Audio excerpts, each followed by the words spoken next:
বাবা মায়ের ডিভোর্সের পর যখন তাদেরকে জিজ্ঞাসা করা হয় তারা কাকে নিতে চায়, তাদের ছেলেকে নাকি মেয়েকে, তখন তারা দুজনেই বলে উঠলো ছেলেকে। আমি তখন এক দৃষ্টিতে শুধু তাকিয়েছিলাম। বেচারা আমি ছোট মানুষ, আমি কতটুকুই বা বুঝি। মেম্বার, চেয়ারম্যান, পাড়া প্রতিবেশী সবাই আমার দিকে এক দৃষ্টিতেই তাকিয়েছিল। শুধু এটুকুই আমি বুঝতে পেরেছি আমার দায়িত্ব নিতে কেউই ইচ্ছুক না, এটা ভাবছি। আর শুধু আমি তাকিয়েছিলাম। তাকাতে তাকাতে একটা জিনিসই ভাবলাম যে কি হচ্ছে আর কি হবে। ও শেষে পাড়ার প্রতিবেশী এবং মেম্বার, চেয়ারম্যান এটাই ঠিক করলো, ভাই যেহেতু ছোট, ভাই মার কাছে থাকবে, আমি যেহেতু বড়, আমি বাবার কাছেই থাকবো।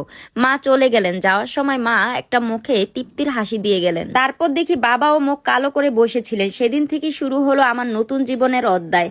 আমার দায়িত্ব বাবা তার মা, বোন, বাবা, ভাইয়ের কাছে বুঝিয়ে দিয়ে তারপরের দিনে বাবা ঢাকায় চলে গেলেন। আহারে আমার ছোট মনটা, আমার ছোট্ট এই কিশোরী মনটা সেদিন থেকে মৃত্যু শুরু হতে লাগলো। অনাদর, অবহেলা, অযত্ন শুরু হয়ে গেল আমার নিত্যদিনের সঙ্গী। আমি হয়ে গেলাম আমার দাদা দাদির চোখের বোঝা। কেন জানি আমার দাদা দাদি আমাকে কোনোভাবেই সহ্য করতে পারতো না। পান থেকে চুন খসতেই আমাকে কথা শোনাতো, কথায় কথায় আমাকে বলতো একদম মাটার মতো হয়েছে, খারাপের পেটেতে তো খারাপই হবে। হাত আর চোখের পানি ছিল আমার সবচাইতে আপন। চারদিকে যখন আলো ছড়াছড়ি, আমি শুধু আমার চোখে অন্ধকারই দেখতাম। রাতের অন্ধকারে যখন আমি কান্না করতাম, তখন এমন কেউ ছিল না যে আমাকে বুকে জড়িয়ে নিয়ে বলবে ভয় পাস কেন, আমি তো আছি। দুইটা পুপু ছিল, পুপুদের কাছে ছিলাম আমি কাঠের পুতুলের মতন। তারা যেভাবে নাচাতো ঠিক সেভাবেই নাচতাম। দিনের পর দিন আমি থমকে যেতে থাকি। সময়ের সাথে সাথে সময় বদলালো, বদলায় না আমার ভাগ্য।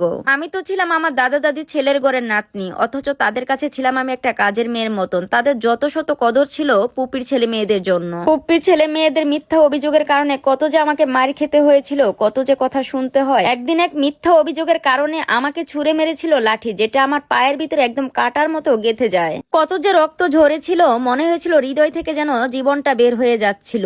কিছুই করার নেই, তবু আমার এখানেই থাকতে হবে। একদিন বাজারে যাচ্ছিলাম চিনি কেনার জন্য, হঠাৎ মায়ের সাথে দেখা। দৌড়ে গিয়ে মাকে জাপড়ে ধরলাম, মা মা করে কেঁদে দিলাম। মাও আমাকে জড়িয়ে ধরলো, ধরে এ কথা সেই কথা অনেক কথাই বললো। মাকে বললাম, মা আমি ভালো নেই এখানে, তোমার সাথে আমাকে নিয়ে চলো না।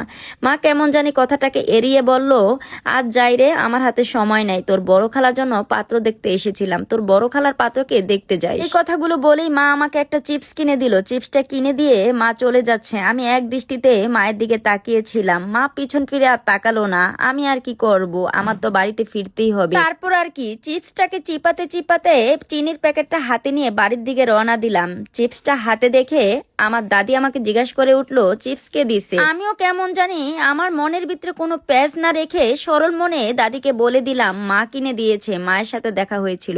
সাথে সাথে আমার দাদি আমাকে উপর করে পেলে আমার মুখটাকে চাপা দিয়ে ধরলো আর বলতে লাগলো, আমরা কি তোকে বাড়িতে কিছুই খাওয়াই না? ওই মহিলার দেওয়া চিপস কেন তোর খেতে হবে? সেদিন আমি কিছুই বলতে পারিনি। মুখ থেকে আমার প্রচন্ড রক্ত বের হয়েছিল। আমি নিরুপায় ছিলাম। তারপর আর সেদিন আমি কিছুই খাইনি, কারণ মুখে তো আমার কিছুই দেওয়া যাচ্ছিল না।